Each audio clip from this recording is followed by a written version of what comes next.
My name is Charles Bennett. I'm 61 years old, a retired civil engineer from Colorado Springs. I spent nearly 4 decades building structures meant to last lifetimes, bridges that could hold the weight of the world. But I never thought the heaviest collapse I'd ever witness would be inside my own family. This happened just last Christmas, and while the snow still fell like magic from the skies, the coldest part of that night wasn't outside. It was the silence on my son's doorstep. I had spent the whole week preparing. Bought a handmade sweater for my grandson, wrapped a photo frame for my son and his wife, and even baked the same cherry pecan pie my late wife used to make. I drove through thick snowfall with holiday tunes humming low on the radio, my heart full of memories and expectation. Ryan, my only son, always told me Christmas didn't feel real without me. That's why I didn't bother calling ahead. I never had to. This was tradition. But when I rang the bell, it wasn't Ryan who answered. His wife, Anna, opened the door and immediately froze. Her smile was the kind people wear when they see someone they didn't want to see. She glanced back over her shoulder, then looked at me with guilt flooding her eyes. "Oh, Charles, we weren't expecting you," she said, her voice careful, like she didn't want anyone else inside to hear her. I looked past her shoulder. The living room was glowing, twinkling lights, a roaring fireplace, a tree so tall it touched the ceiling. Laughter floated out from the kitchen. Someone was pouring wine, and I caught a glimpse of her parents sitting at the table, surrounded by wrapped gifts. There was music. There was cheer. There was everything, except a place for me. I stood there, holding the pie in my hands like an idiot. "I just thought I'd surprise everyone," I said, trying to keep my voice steady. She hesitated. "It's just a small thing with my family this year. Ryan thought, well, we both thought you might be busy." "Busy? I'm retired. Alone." I smiled politely, handed her the pie, and said, "Well, I hope you enjoy it." She didn't even invite me in. I turned back toward my truck as the snow began falling again, heavier now. But inside, the weight I felt had nothing to do with weather. I sat there in the driver's seat for a long while, gripping the steering wheel. My fingers were numb, but it wasn't from the cold. And then something hit me, a quiet, painful truth. The house they were celebrating in, the warm, beautifully decorated home I had just been shut out of, was still being paid for by me. I was the one covering the mortgage. Every single month. And that night, as I drove away into the blizzard, I wasn't just driving away from Christmas dinner. I was driving away from the illusion that I still had a place in my son's life. There was a time when Ryan used to wait at the window every evening, just to see my truck pull into the driveway. He'd race down the steps barefoot, even in the snow, just to be the first to hug me. After his mother passed, he was only 9. I did everything I could to make sure he never felt that kind of loss again. I learned how to braid hair just to teach his sister what her mom would have done. I learned how to cook to make sure dinner never felt cold. But with Ryan, it was different. He was my mirror, my reason. We had this tradition, just the two of us. Every Christmas Eve, we'd hang one new ornament on the tree, one we'd made ourselves. Some years it was sloppy, just glued paper and glitter, but we never missed a year. That's why it hurt so much when I saw that same old ornament, our first one, hanging in his living room window last Christmas, while I stood outside like a stranger. I still remember the day Ryan graduated college. I was sitting front row, tied too tight, hands sweaty like I was the one defending a thesis. He came down those steps and hugged me so hard I couldn't breathe. "We did it, Dad," he whispered. "I couldn't have done any of it without you." And I believed him. I really did. When he met Anna, I was thrilled. She seemed kind, a little quiet, but respectful. She came from a polished, well-off family. You could see it in her posture, her speech, the way she looked around my house, like it was a memory that needed updating. But love blinds us. Ryan loved her, and I loved him. That was enough. They got married 2 years later. A big outdoor wedding. Her parents paid for most of it. But I handled the honeymoon. Sent them off to Italy first class. I never told them how much it cost. I just wanted them to have memories that lasted. After their wedding, they began house hunting. Ryan's job as a junior architect paid decently, but not enough for a down payment in their city. So I offered to help. I co-signed the mortgage, gave them the down payment as a gift, and promised to handle payments until they found their footing. Just for a year or two, I told them. After that, it's all yours. 6 years passed. I never missed a payment. At first, they'd thank me. I'd get messages from Ryan. Dad, I don't know how to repay you. Or, you're the reason we have this home. Then slowly, those messages stopped. Invitations started to skip me. Birthdays became phone calls. Then texts. Then silence. I convinced myself it was just life. They were busy. Careers. A baby. New priorities. I told myself not to take it personally. But deep down, I knew something had changed. There was one Thanksgiving that stands out. I baked a turkey, drove all the way to their house, only to find out they'd gone to Anna's parents' place instead. No call. No text. Just a dark house and cold porch. I sat in my truck that night with a full meal in the passenger seat and a pit in my stomach. I asked Ryan about it later. He said, "Oh, sorry. Anna's parents really wanted us this year. You understand, right?" And I did. Or at least, I told him I did. The thing is, people don't just wake up and remove someone from their life. It's a slow process. Like water damage behind a wall. You don't notice it at first, but one day, the whole ceiling caves in. There were signs I ignored. Subtle things. Anna once forgot to invite me to their baby shower. Said the email must have bounced. When I visited, she'd smile, but there was a stiffness. A rehearsed politeness that never softened, no matter how kind I tried to be. Ryan changed too. Less. Dad? More. Charles? Less sharing, more vague updates. He used to call me after every win. First promotion, first client. Then silence. Still, I kept paying that mortgage. On time. Every month. Quietly. Without ever reminding him. Because that's what fathers do. Right? We give. And give. And give. Until there's nothing left but the echo of memories. And then comes a day, a cold Christmas Eve, when even the door that used to be your home doesn't open for you. After that Christmas Eve, something inside me shifted. I wasn't angry. Not yet. Just hollow. The kind of hollow that follows after loss, not betrayal. I kept waiting for a call. Maybe Ryan would say it was all a misunderstanding. Maybe they didn't realize how it looked. Maybe Anna was just caught up in the holidays. But the days passed. Then weeks. Then a month. And nothing came. I didn't confront him. I didn't text. I didn't ask questions. I just started watching. Quietly. The first thing I noticed was that I wasn't part of anything anymore. Their son, my grandson, turned 3 in January. No invite. No pictures.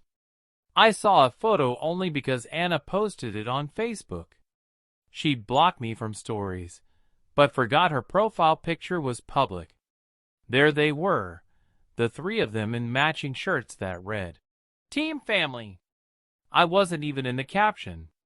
I logged into the mortgage portal that same day. It was a force of habit at that point, like checking email. $2,850. Paid, as usual. By me. As usual. I stared at the transaction history. 6 years of payments, uninterrupted. And in return? A Christmas door closed in my face. I started collecting receipts. Every single one. I printed bank statements. Put them in a folder labeled, "Mortgage, Ryan's house." I didn't know why I did it, not yet.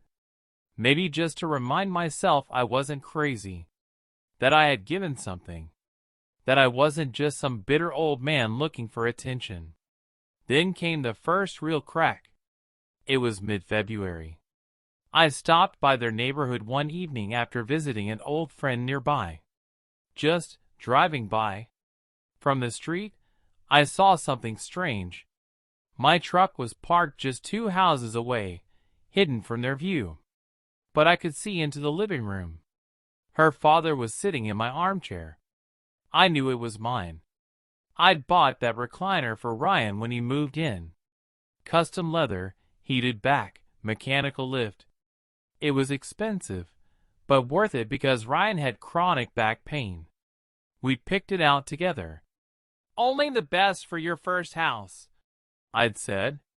And now some man who once called me Mr. Bennett was reclined in it, sipping wine, laughing like he owned the place.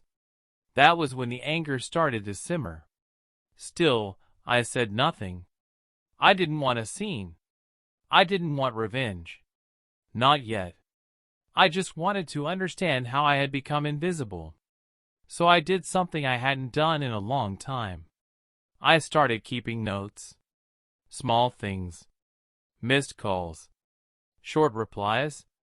The fact that Ryan now addressed me as Charles in emails instead of Dad. The way he'd refer to Anna's father as Dad in posts. "Thanks, Dad, for helping install the shelves. Grateful for the role model my son has in his life." It stung. Every word was like a pin pressed against my skin. Tiny. Insignificant alone. But together, they made me bleed. Still I waited. Then one night, I couldn't sleep. Something just felt off. It was around 2 a.m. I got up, made tea, and mindlessly scrolled through my phone. I checked Ryan's Instagram again. Nothing new. Then I checked Anna's. She had gone private weeks ago, but I noticed something. A comment on her photo from a woman I didn't recognize. "Love this. You guys deserve that new kitchen after everything you've been through with him." With him? I clicked the woman's profile. Public. She was one of Anna's cousins. Posted pictures with her at baby showers, birthdays, family get-togethers, none of which I'd ever been invited to. Then I saw it, a picture from Christmas. The same night, I had stood on their doorstep. Everyone smiling. Glasses raised. Captioned, "Family is who you choose. We chose right this year." That was the first time I felt something colder than the blizzard I'd driven through that night. A clarity that burned straight through my chest. They hadn't just forgotten me. They'd replaced me. And I was still paying the mortgage. Still keeping them warm. Still funding the happy life I'd been exiled from. I closed the apps. Sat in my chair. Let the silence sink in like frost on a windowpane. Then I stood up. Walked over to my desk. Opened the mortgage folder. And finally, for the first time in 6 years, I started thinking about what would happen if I simply stopped. It happened quietly. No screaming. No drama. Just a screenshot. One simple screenshot that took the last of whatever denial I had and buried it 6 feet deep. It was early March. I was sipping my morning coffee when my neighbor Ellen stopped by. She's lived across the street from me for 20 years. Good woman. Keeps to herself, but always waves when she sees me mowing the lawn. She handed me a small envelope. "This came to my mailbox by mistake," she said.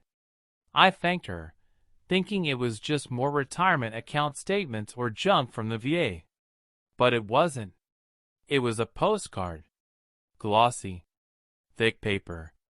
On the front was a professional photo of Ryan, Anna, and their son. Matching sweaters. Perfect smiles. The kind of image you frame or send as a holiday card. But this wasn't for Christmas. It was a home anniversary thank you card. On the back, printed in cursive font, it read, "Celebrating 6 wonderful years in our dream home. Thank you to all the family and friends who supported us on this journey, emotionally, physically, and financially. We love you. The Winstons." Winstons. Her last name. Not mine. I checked the mailing address. It was sent to dozens of people. A whole print list was lightly visible under the light, like they'd used a bulk service. But my name? My address? Nowhere.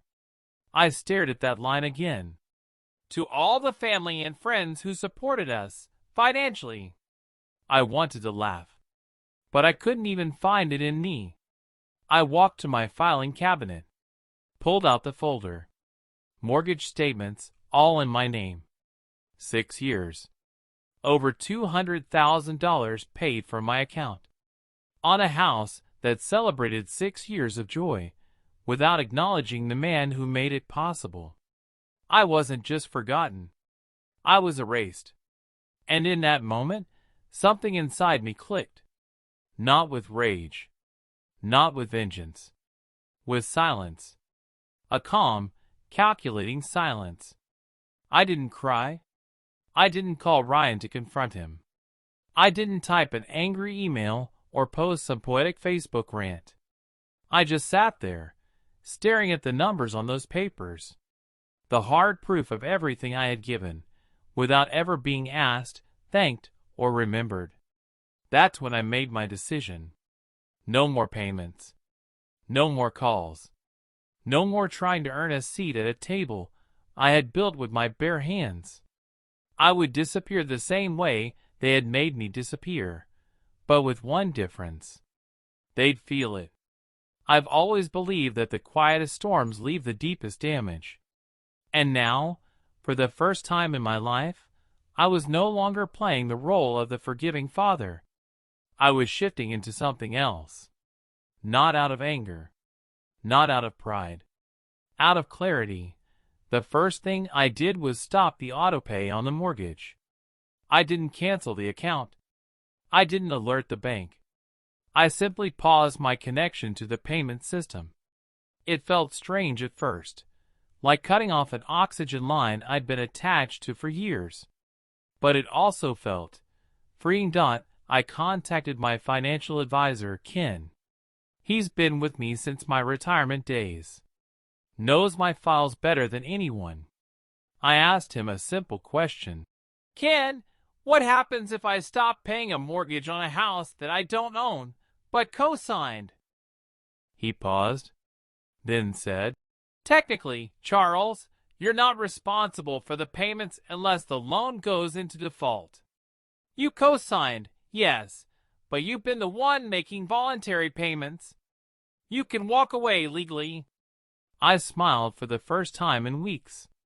"Walk me through it," I said.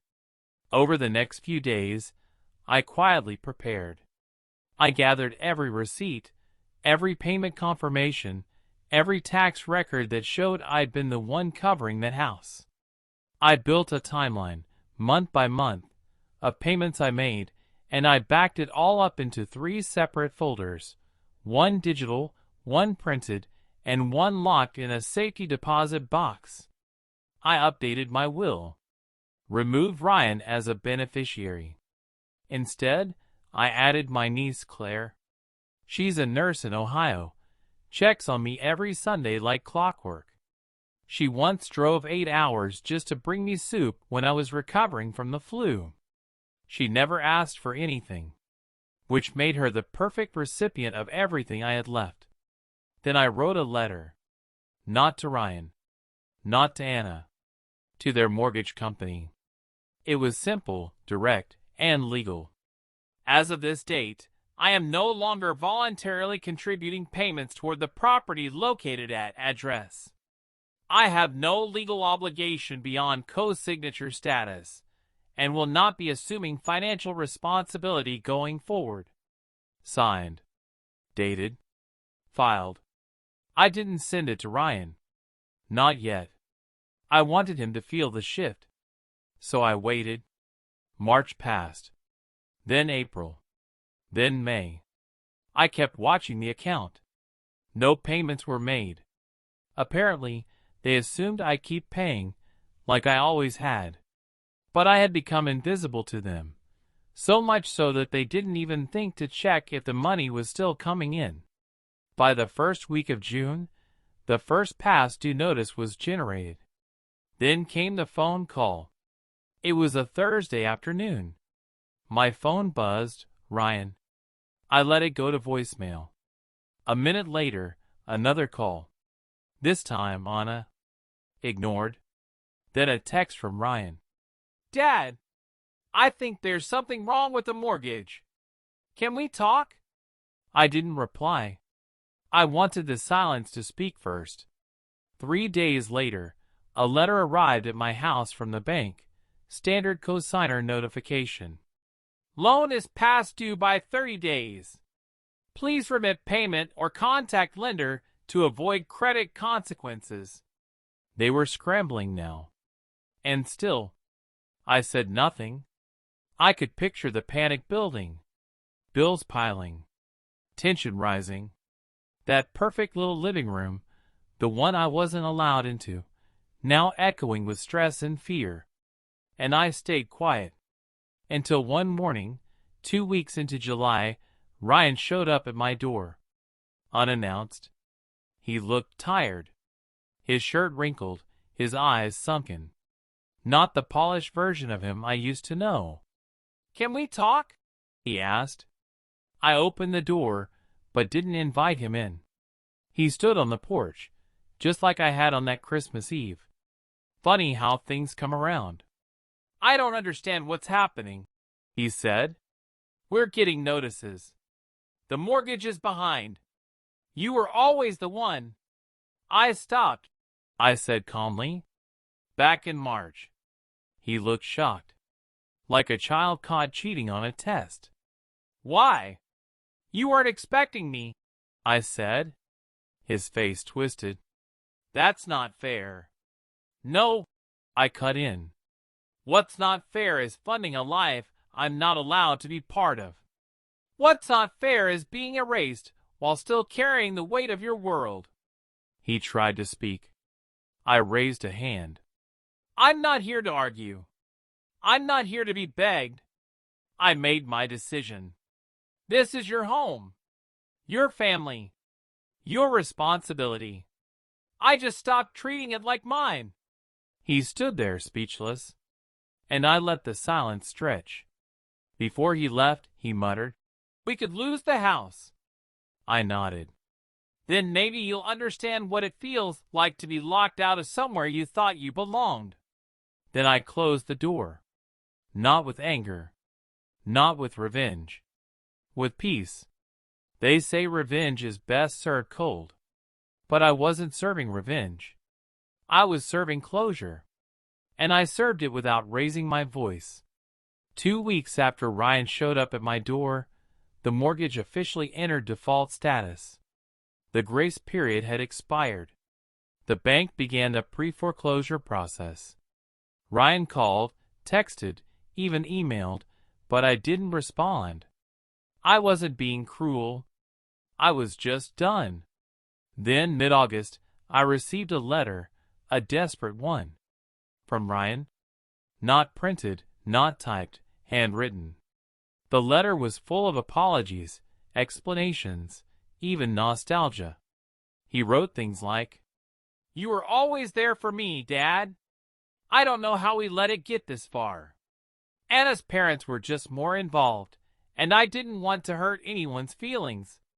I thought you'd always be there. I guess I took that for granted."